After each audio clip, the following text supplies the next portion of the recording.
itu tentang alur rencana proyek. Jadi proyek ya, kita refleksi tentang proyek, ya, terutama tentang rapot proyek, Ibu. Kita refleksi saja, Ibu. Apakah di sekolah Bapak Ibu itu sudah membentuk tim fasilitator proyek gitu ya. Karena langkah-langkah proyek sebenarnya kita bentuk dulu tim fasilitator, kemudian mengidentifikasi tingkat kesiapan satuan pendidikan.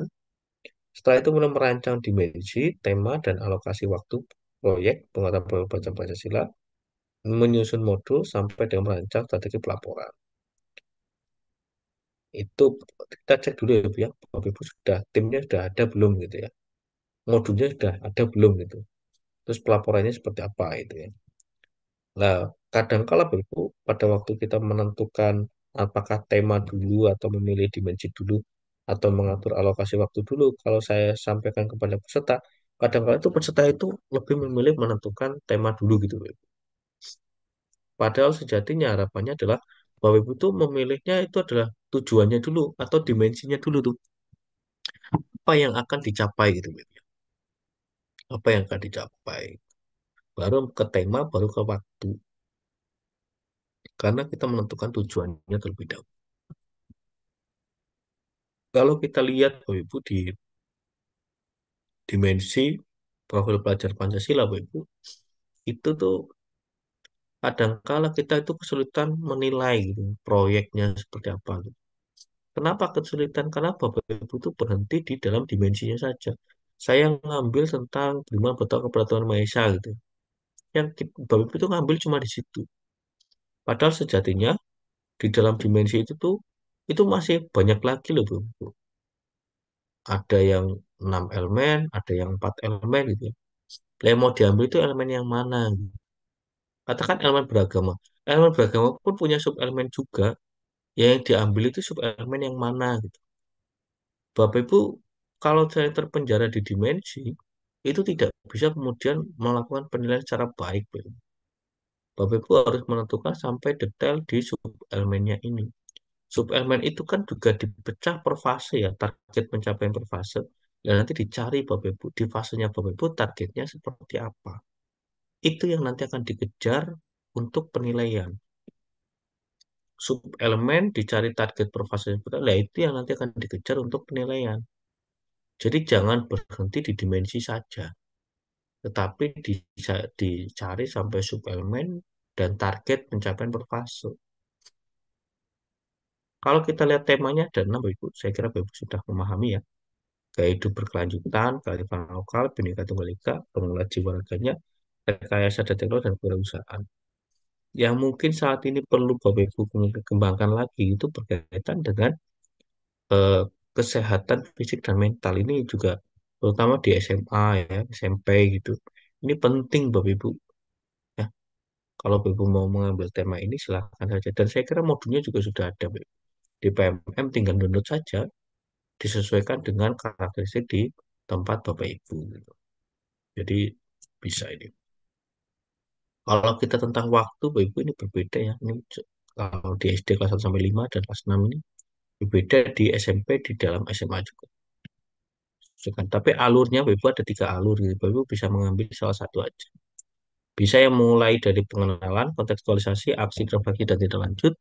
Bisa yang dari mengamati, mendefinisikan, menggagas, memilih, dan merefleksikan. Bisa kemudian dari temukan, bayangan, lakukan, dan bagikan. Bapak Ibu. Pilih saja salah satu. Contohnya kalau menggunakan alur satu, Bapak Ibu, ini Bapak Ibu. Ini modul ini juga ada di PMM, Bapak Ibu. Ya. Tinggal nanti Bapak Ibu bisa mengambil aja dari PMM. Yang paling penting adalah di setiap modul yang Bapak Ibu ambil dari PMM atau diunduh dari PMM, pastikan sebenarnya kita coba untuk mencari yang aktivitasnya sudah disediakan secara rinci. Jadi kalau aktivitas sudah disediakan secara rinci, itu kan tinggal nanti kita ngikuti pertemuannya aja, Ibu.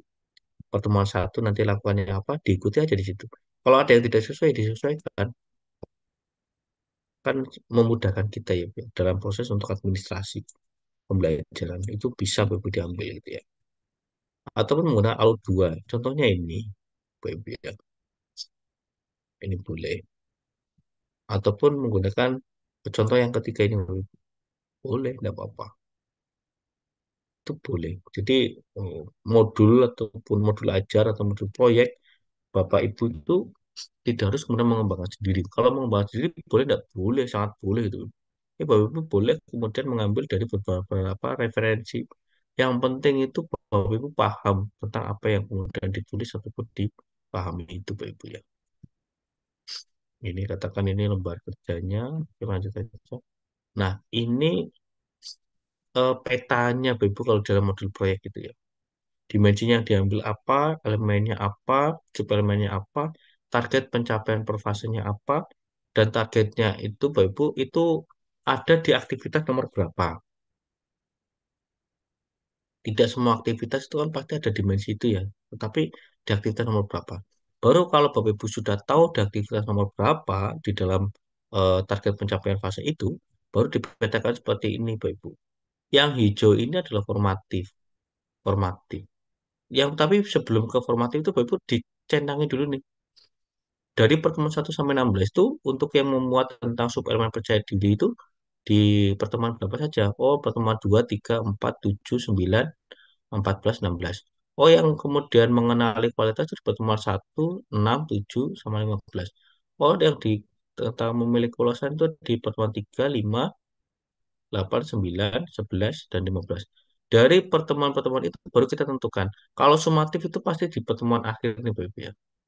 Tapi kalau formatifnya bisa Bapak Ibu ngambil 9, bisa ngambil 7 gitu ya.